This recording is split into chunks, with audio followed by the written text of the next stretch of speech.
రాహుల్ గాంధీ గారు లేవట్టిన ఓట్ చోరీ సుప్రీంకోర్టు తీర్పుతోటి ఈరోజు రుజువైంది.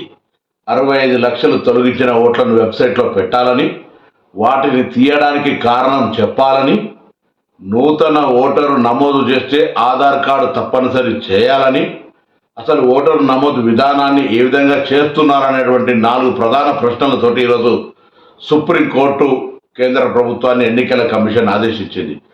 రాహుల్ గాంధీ గారు లేవనెత్తుతున్న అంశం పట్ల యావత్ భారతదేశ ప్రజలు ప్రజాస్వామ్యానికి సంబంధించిన జరుగుతున్నటువంటి ఏ ఆక్రమణ అవుతుందో, ఏ విధంగా ప్రజాస్వామ్యాన్ని అపహాసం చేసి ఓటు అనేటువంటి ఆయుధాన్ని కూడా అక్రమంగా తొలగించడము, ఓటు వేయకుండా చేయడము, దొంగోట్లు పెట్టడం జరుగుతుందో ఇది దేశ ప్రజలు గమనించాలి.